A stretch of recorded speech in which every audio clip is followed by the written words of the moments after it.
gila jabatan, gila harta, macam-macam, penyakitnya banyak gitu. Ya. Jadi kita harus agak hati-hati itu untuk menjadikan kita betul-betul bisa balance ya. Dan di Iya kan, dalam soalnya kata mangga. syukur kan dekat dengan syukur tuh. Jadi kalau nggak bersyukur mabuk. Iya, iya betul-betul. Iya, iya. Kalau nggak bersyukur mabuk, saya setuju. Makanya kenapa Kak Rizky, kita itu harus betul-betul ya tadi ya harus bisa balance lah. Karena kalau berlebihan itu mabuk, itu kan berlebihan itu mabuk ya. Terlalu gitu, terlalu berlebihan. Nggak tenang, nggak stabil jiwanya. Begitu. Iya jadi Eh, mabuk. Nggak dimabuk, betul. Maka dari itu di dalam Islam, ada istilah apa? Tidak ada kebebasan tanpa tanggung jawab. Ya, kalau orang mabuk itu kan dia sebetulnya nggak bebas ya Kang ya. Kenapa? Karena orang mabuk ini sebetulnya kan dia dipengaruhi oleh alkohol dan sebagainya. Maka orang mabuk ini susah diminta tanggung jawabnya kan. Karena dia nggak punya tanggung jawab, akhirnya orang mabuk itu disamakan dengan level hewan. Ya maka nggak boleh lah. Kita selaku manusia justru menurunkan derajat kita dari manusia menjadi level level hewan begitu. Nah di dalam Al-Quran sendiri istilah yang dipakai untuk manusia itu ada beberapa. Ada istilah insan, ya, ada juga basar yang meliput umat manusia, bukan hanya pria ya. Makanya istilah insan ini macam-macam nih. Itu juga bisa anis ya. Anis itu kan apa latif ya, unsun, lembut gitu.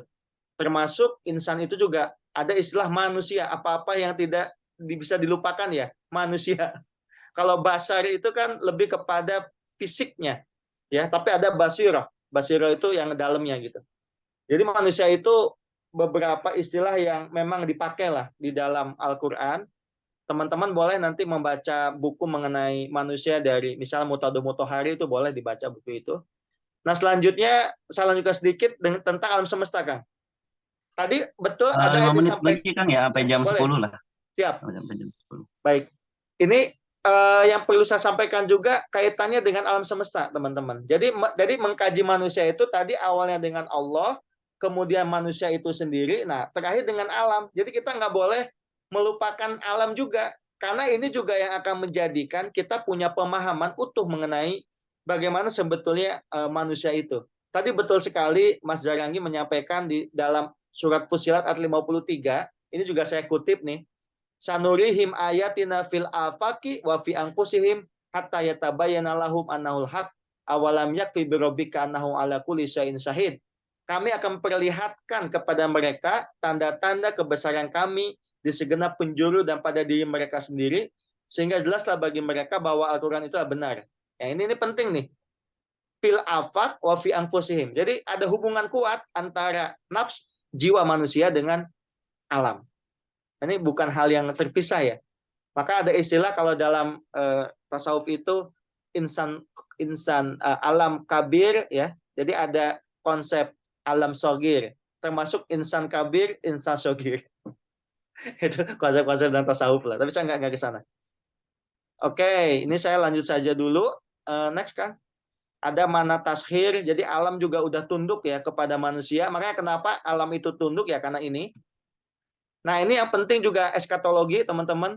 Jadi mengkaji manusia nggak boleh dilepaskan juga dari eskatologi. Jadi selalu punya urusan mengenai akhirat. Jadi kalau mengkaji manusia nggak bisa dilepaskan dari urusan akhirat begitu. Ya jadi nggak bisa misalnya mengkaji manusia hanya dipotong tuh ya, dipotong hanya manusia saat ini. Oh nggak bisa. Harus dihubungkan dengan urusan akhirat. Kenapa? Karena biasanya konsep akhirat ini juga akan mempengaruhi konsep bagaimana kita melihat manusia.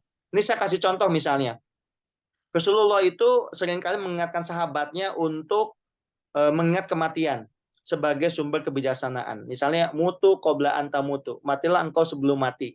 Nah, ini kan sebetulnya satu ajaran bukan bunuh diri ya, tapi supaya manusia itu bisa melepaskan diri dari ikatan-ikatan keduniaan.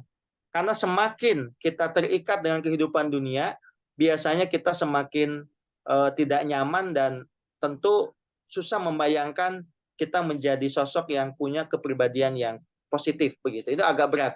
Maka penting sekali kita punya orientasi ruhaniah yang begitu kuat. Nah ini terakhir dari saya, ini masih ada bahan sebetulnya banyak, tapi gini, saya mau menyampaikan sedikit mengenai jiwa ya Kang Rizky ya, terakhir. Next Ya Kang. terakhir. Baik baik. Jiwa manusia, maaf terakhir. Next, satu lagi slide. Ya, terus ya ini bahannya banyak ya, teman-teman bisa baca lah ya. Nah, ini yang paling penting tentang jiwa manusia. Tadi saya udah bahas ya macam-macam mengenai konsep ruh tadi ya, tentang nafs, tentang jiwa juga sudah saya bahas. Tetapi yang paling penting bahwa di dalam Islam manusia itu memiliki jiwa yang abadi, yang tidak terputus saat kematian. Nah, ini konsep ini penting ya. Karena kalau misalnya jiwa juga mati setelah kematian ya namanya sama aja, kita nggak percaya dengan kehidupan setelah kematian kan gitu ya.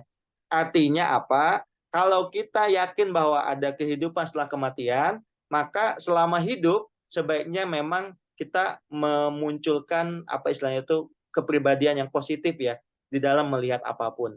Dan ingat ada implikasi etisnya. Terakhir closing dari saya, ada implikasi etis bahwa manusia itu kalau dia meyakini ada kehidupan setelah kematian, maka sebetulnya manusia itu bisa belajar bijaksana. Sebagaimana disampaikan bahwa Rasul hikmah makhofatullah, bahwa awal kebijaksanaan adalah takut kita kepada Allah Subhanahu wa taala. Nah, saya kira itu dulu lah untuk pengantar. Ini masih ada bahan beberapa, tapi nanti sambil tanya jawab ya. Kita akan coba diskusi. Tapi kalau tadi bertanya bagaimana konsep kepribadian manusia di dalam Al-Quran, ya tadi, kita nggak bisa simplistik memandangnya, tapi harus dilihat dari awal penciptaan sebagai khalifah, prosesnya, ya, termasuk juga nanti ujungnya kepada persoalan akhirat dan sebagainya. Saya kira itu dulu Kang Kiki cukup. Terima kasih banyak. Mudah-mudahan tidak membingungkan presentasinya, tapi memberikan banyak pencerahan buat teman-teman semua. Assalamualaikum warahmatullahi wabarakatuh. Ya, Waalaikumsalam warahmatullahi Waalaikumsalam wabarakatuh. warahmatullahi wabarakatuh. Ya, nggak apa-apa, apaan. Kalau misalkan nggak bingung, berarti kan malah nggak mikir. Maklum kajian ini jadi. Iya, ini dan saya tertarik juga tadi dengan konsep keseimbangan, bahwa kalau tidak seimbang itu biasanya awal mula dari kerusakan dan lain sebagainya tadi ya.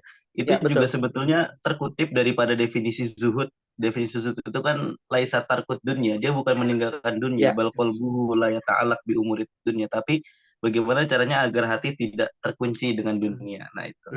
Dan iya, memang itu sering saya gunakan guyonan juga ya tentang keseimbangan itu. Wah, iya, iya. kalau katanya orang kan kalau misalkan kebanyakan makan timun bikin pusing, darah rendah Ah, ya kan. ah, ah. Kalau makan sate itu bikin darah tinggi.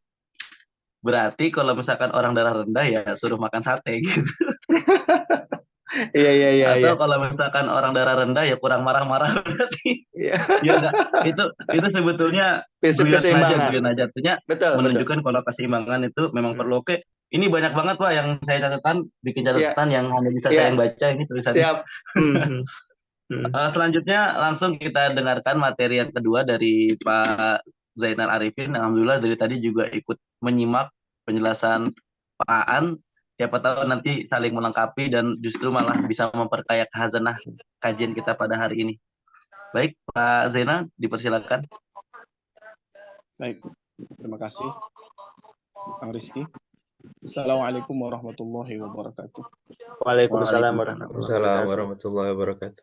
Bismillah, alhamdulillah, salatu wassalamu ala rasulillah wa ba'du. Yang sama-sama kita hormati Dr. Aan Rukmana. Salam kenal. Salam kenal, Pak Zainal. Iya. Ya. Bang Rizky selaku fasilitator. Ya, ada Ustadz Ahmad Zarangi dan Ustadz Iskandar ya, juga para asatidz yang lain, kawan-kawan sekalian yang bergabung di webinar pagi ini. Baik, tadi kita sudah banyak mendengarkan saya kira ya paparan dari Kang Aan ya, kaitannya bagaimana Al-Quran dan kepribadian positif tadi ya, yang banyak diulas, bahkan disiapkan slide yang cukup banyak. Jadi saya juga nggak usah pakai slide berarti ya, Kang Rizky ya, sudah cukup Kang Aan. Siap, Pak. Ya, baik. Dan tadi kita juga sudah simak ya, pendekatannya lebih banyak tadi bersinggungan dengan tasawuf ya. Saya kira memang perlu juga ya, agar kita tidak terlalu gersang gitu ya. Karena berpikir terlalu logik gitu ya, juga kadang tidak semakin menenteramkan ya. Jadi kita bisa tenang dengan hal-hal yang bersifat esoteris tadi. Baik, mungkin saya akan mengisi dari perspektif tafsirnya saja, karena tadi sudah diberikan banyak elaboratif ya, dari sisi sufistik saya kira pendekatannya lebih ke sana. Tapi bisa nanti saling melengkapi lah ya. Yang pertama yang ingin kita sampaikan ke kawan-kawan bahwa kata kunci kita dalam hal kepribadian positif ya, dan Al-Quran di sini kita bisa melihat dari definisinya saya kira ya. Kita mulai dari definisi dari kepribadian itu sendiri ya. Yang di dalam Al-Quran itu biasanya dikenal atau diistilahkan dengan nafas tadi ya. Kalau kita buka kamus itu ya bisa bermakna jiwa atau ruh atau spirit atau bahkan pribadi ya. Makanya mungkin yang pernah kuliah tafsir Rizky di Usuluddin itu, kita sering disampaikan tentang surah Asy-Syams ya, ayat 89 itu, wa nafsi wa ma sawwaha fa'alhamaha fujuraha wa taqwaha. Nah, kita akan mulai dulu dari konsep manusia itu sendiri ya, yang tadi juga beberapa hal sudah disinggung oleh Kang Aan ya. Kita tahu bahwa Al-Quran itu menyebut manusia dengan beberapa istilah ya. Ada al-insan, ada al-ins, ada an-nas, ya, ada unas, saya nggak tahu ayatnya ada nggak di unas ini. Kemudian ada juga ada Rizky. Ada Unas, Unasuyat ada atau Harun. Oke, unasuyat atau Harun. Kemudian ada istilah bashar, kemudian ada Bani Adam. Ini biasanya pendekatannya tafsir tematik kalau begini nih ya. Kita ingin berangkat dari apa yang disampaikan oleh sahabat Ali ya, istantikul Quran, bagaimana Al-Quran berbicara tentang konsep manusia itu. Nah, kalau kita lihat dari terma-terma manusia di dalam Al-Quran tadi ya, kita bisa mulai dari kata bashar sendiri. Tadi juga Kang Aan sudah memberikan penjelasan bahwa kalau manusia diistilahkan dengan bashar, itu biasanya konteksnya adalah dalam konteks fisik ya, kesamaan fisik ya, yang nampak lah, yang sesuatu yang tampak baik ya. Jadi sisi lahiriahnya. Makanya ketika Rasulullah sendiri ya, ketika ditanyakan kepada beliau seperti yang diabadikan di dalam Al-Quran, Allah firmankan kul innama ana basyarun mithlukum. Jadi sama saja Nabi dengan kita sama. Bedanya adalah mithlukum yuha. Nabi mendapatkan wahyu, kita tidak. Ya, ini dalam konteks ini sama. Basyariahnya Rasulullah dengan kita sama. Pun demikian kalau kita melihat di surah Ar-Rum ya, wa min ayatihi an khalaqalakum min turab summa antum basyarun tantashirun, kan sama itu. Basyar juga di dalam aspek fisik. Kemudian yang kedua ya, manusia juga kadang disebut dengan insan. Ya. Tadi juga disinggung tentang makna ins sendiri yang bisa bermakna jinak atau harmonis dan seterusnya ya. Nah ini biasanya ketika disebut dengan term insan atau ins, ini totalitas ya, totalitas manusia dari sisi fisik, penciptaan dan jiwa dan raga lah. Jadi ada satu kesatuan. Jadi tidak hanya merujuk pada aspek fisiknya saja. Kemudian yang ketiga adalah terkait dengan Bani Adam itu atau Dzurriyyati Adam. Ini biasanya difahami sebagai anak keturunan Adam, bahwa manusia itu bukan hasil